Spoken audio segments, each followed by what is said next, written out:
Right now, as you are reading this, something is running on your phone. You did not turn it on. You did not give it permission. You probably do not even know its name, but it knows yours. It knows where you slept last night. It knows what you searched at 2 a.m. It knows which apps you opened, for how long, and what you typed inside them. And the most disturbing part? It is not a virus. It is not a hacker. It is a feature. It came pre-installed, and almost nobody is talking about it. Your phone is the most powerful surveillance device ever built, and you paid for it yourself. Think about that for a second. You stood in line for it, you unlocked it with your face, you loaded it with your memories, your bank apps, your private conversations, and your most personal photographs. And then, without realizing it, you handed the keys to dozens of invisible processes running silently in the background, draining your battery, consuming your data, and reporting back to servers you will never see, owned by companies you will never fully understand. This is not a conspiracy theory. This is documented, measurable, and happening right now on the device in your hand or your pocket. Most people assume that when they close an app, it stops. They swipe it away, they lock their screen, and they assume the work is done. That assumption is one of the most expensive mistakes you are making with your digital life.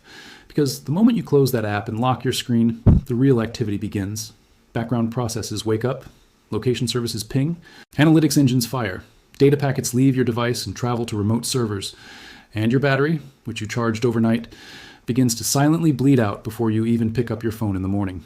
Here is what the research is actually showing, and this is where things get serious. A 2025 study conducted by NowSecure, one of the most respected mobile security firms in the world, tested over 50,000 mobile applications and found that more than 77% of them contained hidden forms of personally identifiable information collection. Read that number again. 77%. That is not a fringe statistic. That means out of every 10 apps on your phone right now, more than 7 are quietly pulling data about you that you never consciously agreed to share. And it gets worse. Out of over 23,000 iOS apps tested in that same study, 35% failed to disclose what data they were actually collecting. Nearly half were missing their main privacy manifest, the document that is supposed to tell you what is being taken from you and where it is going. But this is not just about apps being greedy. This is about a system that was built from the ground up to keep you uninformed. Because an informed user is a dangerous user. An informed user turns things off. An informed user revokes permissions. An informed user costs the data economy billions of dollars. So the system was designed with friction. It was designed to bury the most important settings, 6 menus deep inside your phone, behind language you were never taught to understand, surrounded by options that look technical and feel irrelevant. Most people never go there. And that is not an accident. Let us talk about background app refresh, because this is the hidden parasite the title warned you about. And most people have never heard of it outside the context of a setting they once glanced at and scrolled past. Background app refresh is a feature on both iPhone and Android that allows your apps to continue running, updating, and pulling data from the internet, even when you're not actively using them. Your email app checks for new messages. Your social media apps refresh your feed. Your Maps application updates your location. Your news apps download fresh headlines. Your shopping apps monitor prices. All of this happens while your phone sits face down on your desk, while you sleep, while you drive, while you eat dinner with your family. The phone never truly rests, and neither does the system feeding off it. The reason this feature exists in the first place is rooted in convenience. When you open Instagram after 2 hours away from it, you want to see fresh content instantly. You do not want to wait for it to load. So the app refreshes in the background constantly, making sure everything is ready the moment you arrive. That sounds helpful. And in a narrow technical sense, it is. But here is what they do not tell you in the setup guide, and what the glossy marketing materials conveniently omit. This constant background activity is not free. It costs you battery life. It costs you mobile data. And in a growing number of documented cases, it costs you your privacy. Think about what that means in practical terms. Every single app on your phone that has background refresh enabled is essentially running a 24-hour operation inside your device, without requiring you to participate or even be aware. Facebook, even when you're not scrolling, is syncing your data, refreshing your feed, and according to multiple independent analyses, tracking your location. TikTok, an app that has faced regulatory scrutiny from multiple governments over its data practices, continues to consume background data and battery life even after you have closed it. Instagram constantly checks for new activity. Snapchat's real-time location and filter systems keep working in the background, silently burning through your resources. These are not small, obscure applications. These are apps that billions of people use every single day. Apps that have been downloaded more times than there are people on the planet, and all of them are running in the background of your phone right now. But here is where it gets worse, and this is the part that most mainstream technology coverage refuses to sit with for very long. The problem is not just battery drain. The problem is that this background access has been systematically abused by companies operating far outside the app economy you think you understand. In January 2025, a class action lawsuit was filed against Allstate and its data subsidiary, Arity, alleging that the insurance company had secretly built what its own internal documents described as the world's largest driving behavior database by paying mobile app developers to quietly embed a data collection software development kit, an SDK, into apps that had nothing to do with driving or insurance. Apps like Life 360, Gas Buddy, Rootly, and Fuel Rewards. Apps that asked for your location permission under the guise of giving you directions or saving you money on gas. According to the lawsuit, this SDK ran silently in the background and collected geolocation data, accelerometer readings, magnetometer data, and gyroscopic information from the phones of at least 45 million Americans. 45 million people. That is more than the entire population of California. And not one of them knew it was happening. This is not an isolated incident. This is not a single rogue company doing something that no one else does. This is the model. This is the architecture of the modern attention and data economy. And your phone is the extraction site. The convenience of background refresh and always-on connectivity was always a Trojan horse. The real product was never the app. The real product was never the service. The real product was the behavioral data that could be harvested while you were busy using those things and thinking about something else entirely. What makes this even more alarming is the scale at which artificial intelligence is now accelerating the process. The same Now Secure report from 2025 found that out of 183,000 mobile apps analyzed, 18% were already using artificial intelligence, and 3,041 of those apps were actively sending your data to AI endpoints. This is not future speculation. This is not a warning about what might happen. This is already happening right now on the device you use to call your family, manage your finances, and store the photographs of your children. AI systems are processing that data faster, more deeply, and with greater accuracy than any human analyst ever could. And the privacy frameworks that were supposed to protect you from exactly this kind of exploitation are years behind the technology that is already exploiting you. Let us zoom out for a moment and look at what this means from a numbers perspective, because numbers have a way of making the abstract feel very real. Kaspersky, one of the world's leading cybersecurity firms, reported that attacks against Android users in the first half of 2025 increased by 29% compared to the same period in 2024. A separate survey, cited by Lankafix, found that 1 in 5 smartphone users have already experienced a privacy violation involving unauthorized access or data sharing. Not 1 in 100, not 1 in 50, 1 in 5. If you are sitting in a room with 4 other people right now, statistically, one of you has already had your private data accessed without your knowledge or meaningful consent. And if you have not been affected yet, the background processes running on your phone at this very moment are doing their part to ensure that it is only a matter of time. And this is where everything changes, because there is something that the industry does not want to be a widely known public conversation. The settings that stop all of this actually exist.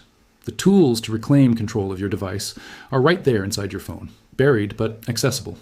The question is not whether the solutions exist. The question is why you were never told about them clearly, directly, and urgently. The answer to that question is worth sitting with, because every minute that you keep background app refresh turned on for every app, every minute that your location is set to always for apps that do not need it, every minute that your phone's analytics settings are quietly sending telemetry data to servers in locations you have never heard of, is a minute that your attention, your behavior, your habits, and your identity are being packaged and sold. So let us talk about what you can actually do, starting with the most important lever you have never been told about. On an iPhone, go to your settings, tap General, select Background App Refresh. You will see a master toggle that controls this for every single app on your device. Turn it off. Not for some apps. Turn it off completely. You can then go back and manually re-enable it only for the specific apps that genuinely need it. Perhaps your navigation app or a health monitoring application with a legitimate reason to run in the background. But every other application, every social media platform, every game, every shopping app, every newsreader does not need to be running when you're not looking at it. They want to run. They benefit from running. Go to your settings and find battery. Look for background usage limits, app battery management, or battery optimization, depending on your device. From here, you can set individual apps to restricted mode, which prevents them from consuming your battery and data when you are not actively using them.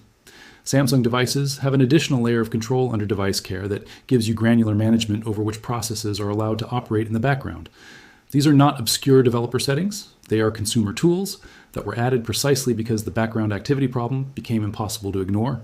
The fact that they are not shown to you on day one when you first set up your phone tells you everything you need to know about whose interests the default settings serve. Now let us talk about location, because this is the second major drain, both on your battery and on your privacy. GPS is consistently identified by security researchers as one of the most significant hidden battery consumers on any smartphone, but the battery drain is almost secondary to the privacy implication. When an app has your location set to always, it means that app can see where you are, where you're going, how fast you're moving, and how long you stay in any given place, even when the app is completely closed. That is not a feature you need for a food delivery app. That is not a feature you need for a game or a fitness tracker that only needs your location when you are actively on a run, or a retail app that you open once a month to check your rewards points.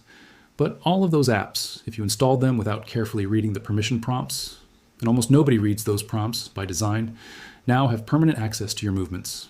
On iPhone, go to Settings, then Privacy and Security, then Location Services. Go through every single app in that list. Change any app set to always to either while using the app or never, depending on whether you actually need it to access your location at all. While you're in that menu, scroll to the bottom and tap System Services. Then find Significant Locations. This is a feature that quietly records the places you visit most frequently, stores them on your device and in iCloud, and uses them for suggestions and personalization. Turn it off. Tap Clear History while you're there. You do not need your phone maintaining a log of everywhere you have ever been with any regularity. And you certainly do not need that log synchronized to a cloud server. On Android, the path is through Settings, then Location, then App Permissions. Go through each app individually, the same way. Any app set to allow all the time that does not have a clear, compelling reason to track your location continuously should be changed to while using only or not allowed.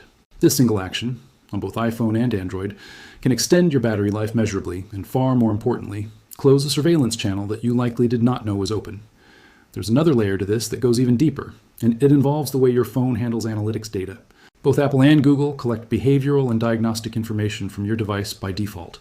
On iPhone, if you go to Settings, then Privacy and Security, then Analytics and Improvements, you will find toggles to share iPhone analytics, share iCloud analytics, improve Siri and dictation, and several others. All of them are turned on by default. All of them are sending information about how you use your device to Apple's servers. Turning these off does not break anything. Your phone works exactly the same. The difference is that your usage patterns are no longer being transmitted to a company's analytical infrastructure without your active participation. Your phone is also almost certainly maintaining an active microphone listening mode for voice activation. On iPhone, the Hey Siri feature requires the microphone to remain always on at a low level, constantly processing ambient audio to detect when you say those two words. If you rarely use hands-free Siri, go to Settings, then Siri and Search, and turn off Listen for Hey Siri. You can still use Siri by pressing the side or home button. Nothing is lost except the always-on microphone. On Android, the equivalent involves Google Assistant's always listening mode, which can be managed through the Google app settings under General, then Google Assistant, then Assistant settings. Voice match can be disabled there without affecting any core functionality of your device. Now, many people reading or watching this will think, fine, these are settings issues. What about actual apps? What about the ones that are deliberately built to take more than they should? This is where the picture gets darker and where the term parasite earns its full meaning. According to cybersecurity researchers publishing in 2025, malicious applications continue to reach users on both the App Store and Google Play by disguising themselves as productivity tools, VPNs, fitness trackers, AI assistants, and utility apps. These apps perform their advertised function while simultaneously harvesting data in the background. In 2025, the most documented forms of this abuse include clipboard monitoring, your app reading whatever you have copied, including passwords and banking information, hidden screen recording, excessive permission requests for contacts and files that serve no legitimate purpose, and covert transmission of data to remote servers. Some of the most sophisticated examples dynamically download their malicious modules after installation, specifically to avoid detection during the initial App Store review process. The signs that something is wrong are rarely obvious, but they are there if you know what to look for. Unexplained battery drain even when you're not using your phone heavily. A device that runs warm when it should be idle. Mobile data usage that does not match your actual activity. Apps consuming gigabytes in the background without any visible reason. Notifications behaving strangely. Apps opening themselves. If you are experiencing any of these, the answer is not to restart your phone and hope for the best. The answer is to go into your settings, find apps or application manager. Enable the option to see all apps, including system apps, and look carefully at what is running. Sort by last used. Look for anything unfamiliar. Old accounts you created and forgot about for apps you no longer use are still synchronizing and sending data, invisibly and indefinitely. One of the most overlooked hidden drains is a feature on Android called Mobile Data Always Active. This setting, buried deep in developer options or network settings, depending on your device, keeps your phone connected to the cellular network even when you are connected to a stable Wi-Fi network. The stated reason is to allow faster network switching. If your Wi-Fi suddenly drops, your phone seamlessly transitions to cellular without interruption. The unstated cost is that being simultaneously connected to two network types is a meaningful and continuous battery drain. Tom's guide confirmed in early 2026 that disabling this setting, while a minor inconvenience in some edge cases, provides measurable battery preservation for the majority of users who live and work in environments with stable Wi-Fi connections. There are also the zombie accounts, the digital ghosts haunting your phone that most people have completely forgotten about. You signed up for a service 3 years ago. You used it once. You forgot it existed. But your phone did not forget. That account is still synchronized. It is still refreshing. It is still pushing notifications to a queue you never see. It is still reporting your device information back to a server somewhere. Go into your settings, find accounts, and look at everything listed there. Mail accounts from jobs you no longer have. Social platforms you abandoned. Cloud services you replaced with something better. Remove every account that you do not actively need. This is digital housekeeping that almost nobody performs, and it costs you in ways that are both measurable and invisible. The keyboard is another unsuspecting drain that most users never consider. If you have sound and haptic feedback enabled on your keyboard, the small vibration and click sound with every key press, you are burning battery with every single tap. Over the course of a day, across thousands of keystrokes, this adds up to a statistically meaningful drain on your device. Go into your settings, find language and input, locate your keyboard settings, and turn off both haptic feedback on key press and sound on key press. Your messages will still send, your emails will still be composed. The only difference is that your phone is no longer running its vibration motor and audio system thousands of times a day for feedback that you have been habituated to not even consciously noticing. The always-on display feature, available on many Android phones, is another battery drain that looks small in isolation but becomes significant over time. Keeping any portion of your screen illuminated 24 hours a day requires power continuously.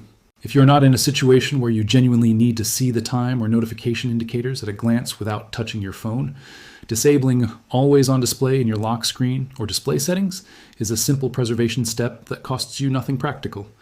What you're doing when you make all of these changes is not just saving battery life. You are not just reclaiming a few percentage points of charge by noon instead of being at 40% and reaching for a cable. What you're actually doing is dismantling a surveillance architecture that was built into your device without your full understanding, monetizing your behavior without your meaningful consent, and profiting from your inattention. Every background process you disable is one fewer data pipeline feeding information about your life into a system designed to know you better than you know yourself, for purposes that serve that system, not you. The reality of the smartphone as it exists in 2025 and 2026 is that it is the most intimate and powerful tool that most people will ever own, and it has been designed from the ground up to extract value from that intimacy at every possible moment. The extraction does not pause when you sleep. It does not stop when you are with your family. It does not care that your battery is at 12% and you need your phone to get home. The processes keep running, the data keeps moving, and the infrastructure keeps growing quietly and patiently and without any announcement. But here is what that infrastructure cannot survive: awareness. It cannot survive a user who knows where the settings are. It cannot function against a person who has gone through their app permissions deliberately and revoked what does not belong. It cannot profit from someone who has turned off background refresh, disabled constant location tracking, removed old accounts, and stopped the microphone from listening when there is nothing to hear. The architecture is powerful, but it is dependent on your inaction. The moment you act, the moment you go into those menus and start making deliberate choices, the entire system's access to your life narrows dramatically. So the question is not whether these settings exist. They do. The question is not whether the background processes are real. They are. The question is not whether the data is being collected. It provably is. The question is something far more uncomfortable, and it is the question you should be sitting with right now. How long have you been leaving all of this on, and what has already been taken while you were not paying attention? And perhaps, more importantly, if this is what is happening with the settings that are publicly documented and legally required to exist, what is happening in the layers that nobody is required to tell you about at all? That question does not have a comfortable answer. And the people who most need you to stop asking it are the same ones who designed your phone's default settings.